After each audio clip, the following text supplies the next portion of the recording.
There's a sentence almost every partner of an avoidant eventually says, usually with real hurt in their voice: "I've done everything for this person, and none of it seems to actually matter." And the confusing, painful truth underneath that sentence is that it's often accurate. Not because the avoidant person is incapable of appreciating effort, but because effort was never actually the currency their loyalty responds to in the first place. Today, we're breaking down exactly what an avoidant person is actually loyal to, why it isn't what most partners assume, and why understanding this single distinction changes everything about how to actually reach someone with this attachment pattern. Let's start by dismantling the assumption almost everyone brings into a relationship with an avoidant partner. The belief that loyalty gets earned the way it typically does in most relationships, through consistent effort, thoughtful gestures, reliable care, showing up again and again in ways that demonstrate commitment. This assumption makes complete sense because it's how loyalty actually does function for most people, in most attachment styles. The problem is that avoidant attachment doesn't operate on this same logic at all, and continuing to apply it, working harder, giving more, proving your commitment through increased effort, often produces the opposite of the intended result, pushing an avoidant partner further away rather than closer, precisely because the entire model of how their loyalty actually works is being fundamentally misread. Here's what avoidant attachment is actually loyal to, and it's simpler and stranger than most people expect. Predictability. Not love, not effort, not gestures, not even, in many cases, genuine compatibility. Predictability, the reliable, consistent sense that a person's behavior, their emotional temperature, their level of demand will remain within a stable, known range without sudden escalation, without unpredictable emotional intensity, without ever requiring them to navigate genuinely unfamiliar emotional territory. This distinction explains an enormous amount of confusing behavior that gets misread constantly by partners of avoidant people. It explains why an avoidant partner might stay for years in a relationship that seems, from the outside, distinctly lacking in passion, romance, or obvious effort, while showing genuine discomfort and pulling away hard the moment a partner tries to introduce more of exactly those things. It's not that the avoidant partner doesn't want passion or romance in some abstract sense. It's that passion and romance, when introduced suddenly or intensely, disrupt the predictable emotional baseline their loyalty actually depends on, and that disruption registers as a genuine threat, regardless of how positive the intended addition was meant to be.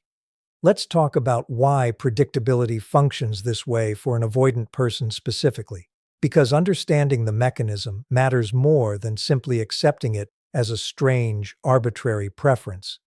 Avoidant attachment typically develops in response to an early environment where emotional needs, when expressed, were met inconsistently, dismissively, or with overwhelming intensity that the child had no capacity to regulate or escape from. This teaches a very specific lesson, absorbed long before conscious memory even forms. Emotional intensity, in either direction, is dangerous. Not just negative intensity, extreme criticism, extreme conflict, but positive intensity too. Extreme closeness, extreme need, extreme emotional demand, all of it registers at a deep pre-verbal level as destabilizing, because destabilization was genuinely dangerous in the environment where this pattern first formed.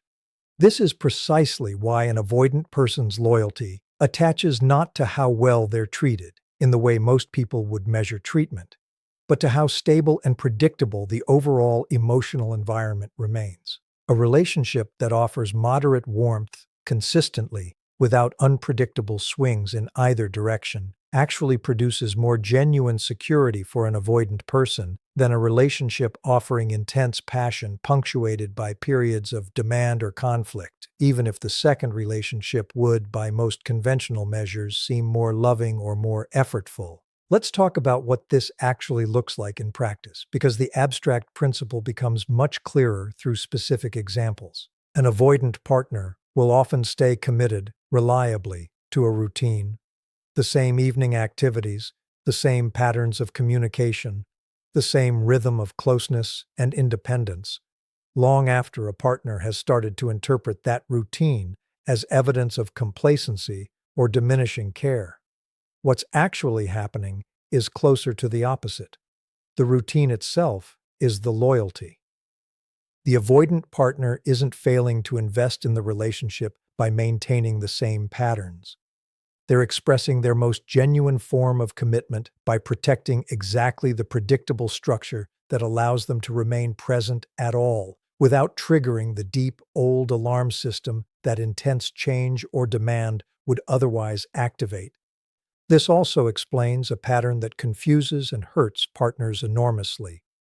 An avoidant person's tendency to seem more relaxed, more affectionate, more genuinely present during ordinary low-stakes moments, a quiet evening, a mundane errand together, an unremarkable weekend, than during moments explicitly designed to be romantic or emotionally significant, like an anniversary, a vacation, or a deliberately planned deep conversation.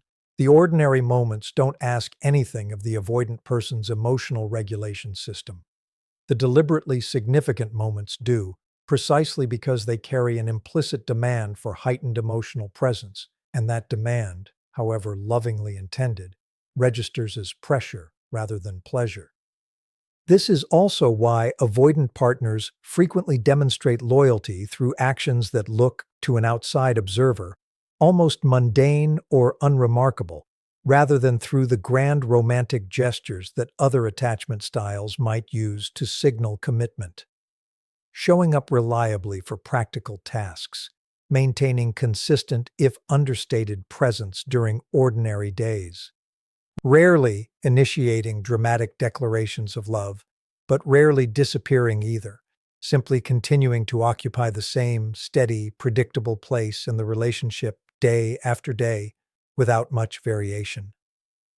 Partners who are measuring loyalty by intensity of expression often miss this entirely, interpreting the absence of dramatic gestures as an absence of genuine commitment, when it's actually the opposite. The steadiness itself is the commitment, expressed in the only language an avoidant nervous system has ever learned to trust. I want to say something important here, because this entire framing could easily be misread as suggesting avoidant partners are simply incapable of deeper intimacy, doomed permanently to this pattern with no possibility of growth. That's not accurate, and it's worth naming clearly. Predictability being the current, default loyalty attachment doesn't mean it's the only possible one, or that genuine capacity for deeper emotional intimacy doesn't exist underneath this pattern.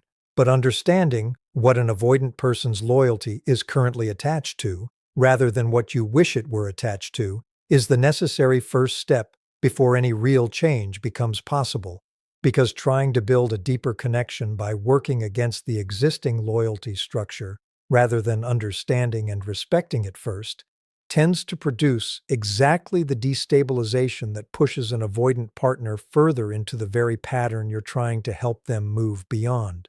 And this is exactly where we're headed in the second half of this conversation, what it actually looks like to work with this loyalty to predictability rather than against it, how genuine emotional depth can actually be introduced gradually without triggering the destabilization we've described today, and why understanding this single distinction, loyalty to predictability rather than loyalty to effort, is often the single most important shift a partner of an avoidant person can ever make in how they approach the entire relationship.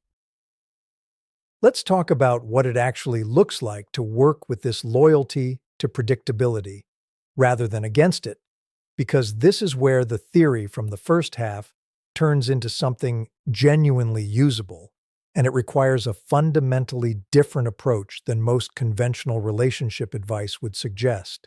Here's the core principle that changes everything. Instead of trying to prove your love through increased intensity, grander gestures, deeper conversations pushed before the avoidant partner is ready, more frequent demands for emotional reassurance.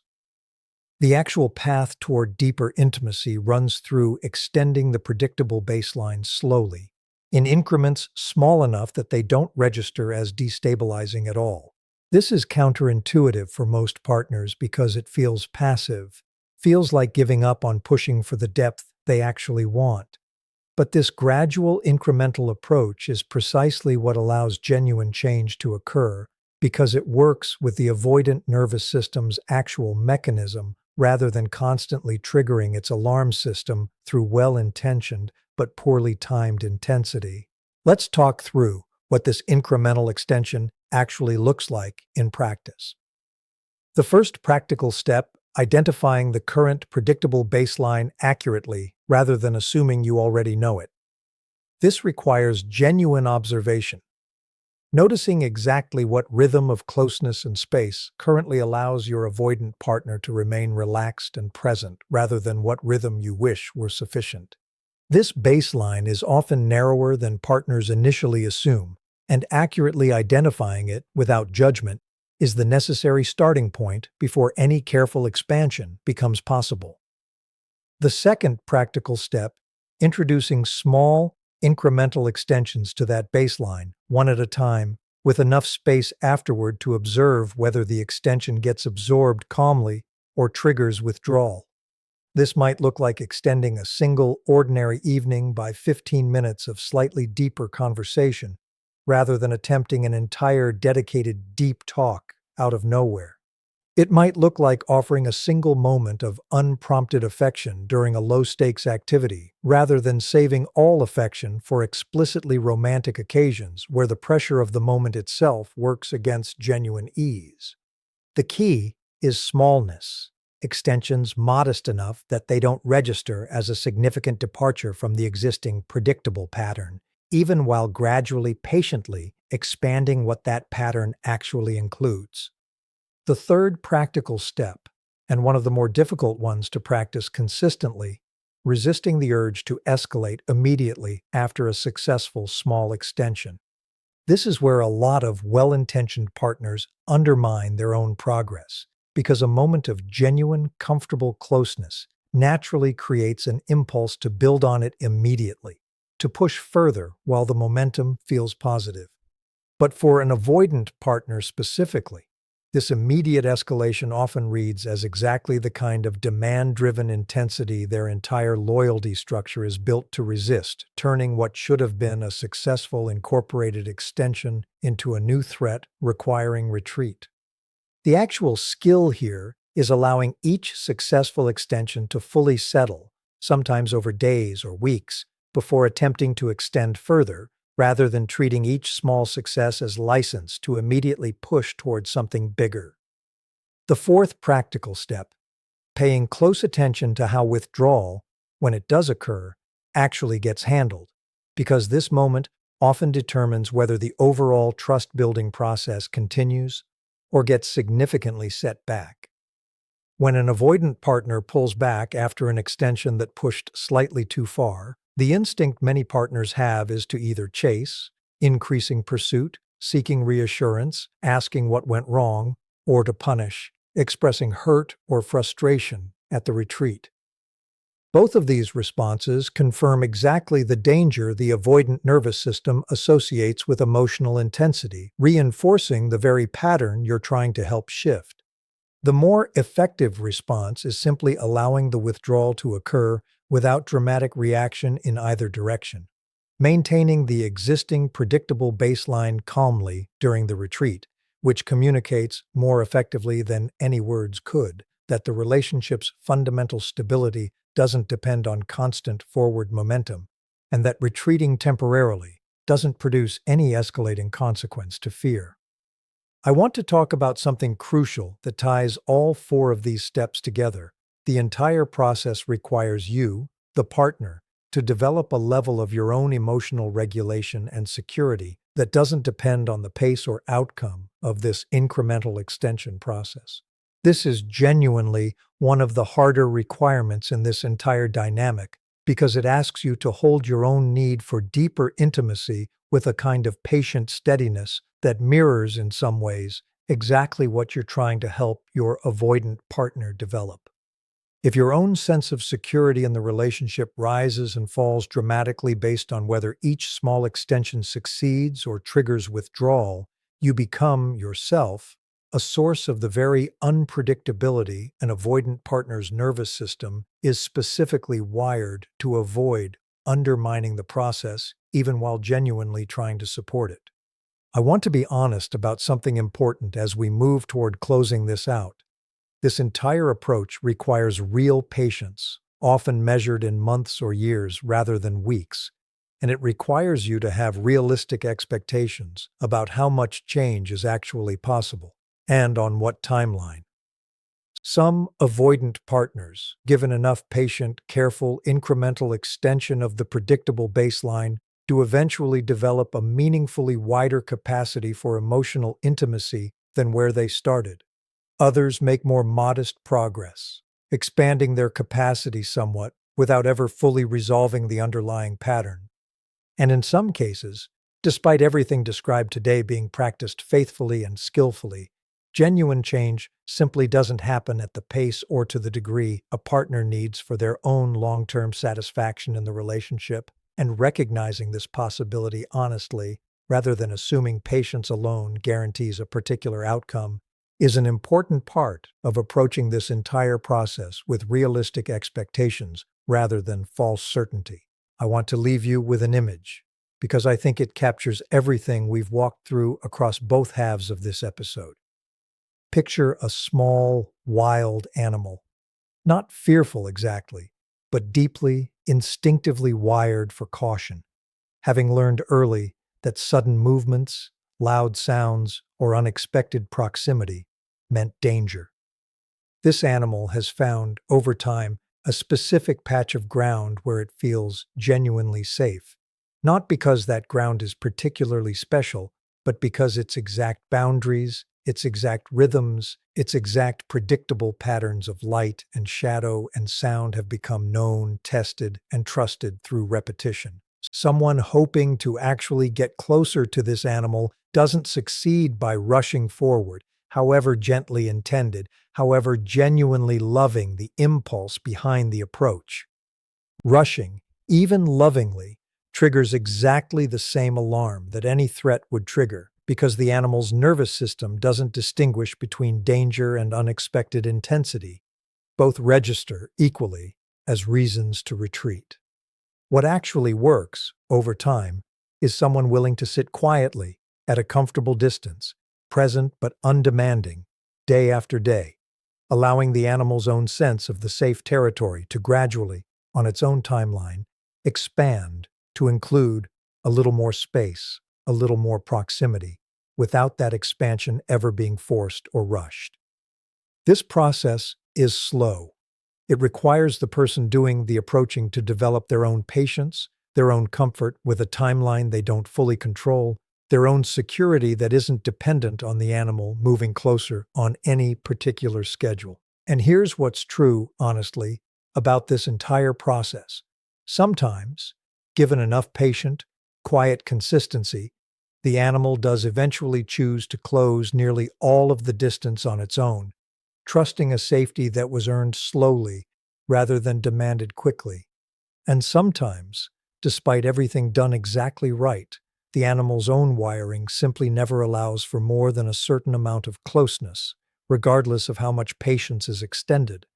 And the person sitting quietly at that respectful distance has to eventually decide, honestly, whether the amount of closeness that is actually genuinely available is enough for the life they're trying to build. Either outcome is possible, but only patient, undemanding presence, steady, predictable, and genuinely unhurried, ever gives that animal or that avoidant partner an actual chance to find out how much closer they're capable of coming on their own terms, in their own time, toward a kind of trust that was never going to arrive any faster, no matter how urgently or how lovingly anyone tried to rush it.